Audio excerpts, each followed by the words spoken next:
Experts का मानना है कि जब हम कोई वीडियो या फोटो अपलोड करते हैं तो हमारा दिमाग अपनी तारीफ देखने के लिए हमें बार बार फोन चेक करने पर मजबूर करता है। और जैसे ही हमें वो खास चीज मिल जाती है जिसका हम इंतजार कर रहे होते हैं तो हमारे दिमाग में एक खास केमिकल रिलीज होता है जिसको डोपामिन कहा जाता है।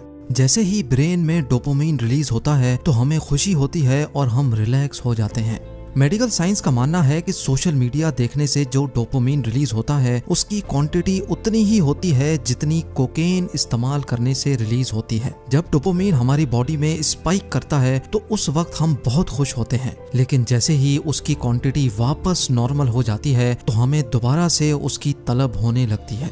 लेकिन दोबारा डोपामिन मिलने का ट्रिगर हमारे पास नहीं है, बल्कि ये ट्रिगर सोशल मीडिया के पीछे बैठे रोबोट्स के पास होता है। ये रोबोट डिसाइड करता है कि हमारी फोटो कब तक लोगों की फीड पर दिखानी है। फोटो जब तक हमारे फ्रेंड्स की फीड पर रहेगी तब तक हमें लाइक्स मिलते रहेंगे और अल्टीमेटली हमें डोपामिन भी मिलता रहेगा। और जब हमारी फोटो फ्रेंड्स की फीड से हटा दी जाएगी तब हम वही डोपामिन हासिल करने के लिए एक नई फोटो नए फिल्टर्स के साथ अपलोड करेंगे और ये सिलसिला ऐसे ही चलता रहेगा। यानी हम असल में एक ऐसे जेल में बंद हो चुके हैं जिसमें ना ही कोई सलाखें हैं और ना ही ऊंची ऊंची दीवारें, लेकिन हम करते वही हैं जो ये टेक कंपनीज हमसे करवाना चाहती हैं।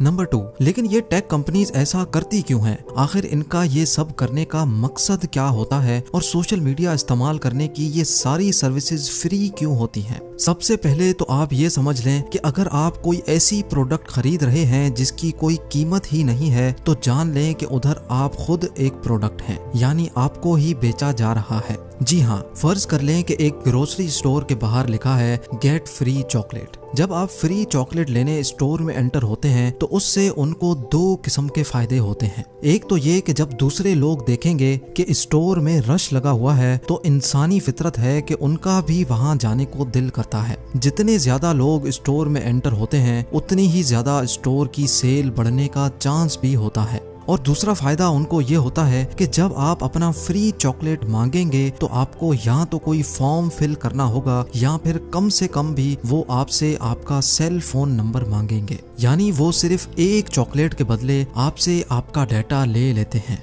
नाजरीन, ऐसा ही कुछ होता है सोशल मीडिया प्लेटफॉर्म्स पर, जहां पर हमसे सारा डाटा लेकर हमें एंटरटेनमेंट के नाम पर उसकी लत लगाई जाती है। हमारा नाम, हमारी age, location, cell phone number और हत्ता के हमारा इंटरेस्ट भी पूछा जाता है। हम कहाँ जाते हैं, किसके साथ जाते हैं, कौन से रेस्टोरेंट में खाना पसंद करते हैं और कौन सी मूवीज देखते हैं, इन सारी चीजों का डाटा इस्तेमाल करके हमें हमारे इंटरेस्ट के हिसाब से एडवर्टाइजमेंट्स दिखाई जाती हैं। इन एप्लीकेशंस के पीछे मौजूद हजारों नहीं लाखों सुपर कंप्यूटर्स रियल टाइम में यही डिसाइड कर रहे होते हैं कि इस वक्त हमें कौन सी वीडियो दिखाई जाए ताकि हम उसमें घुसते चले जाएं।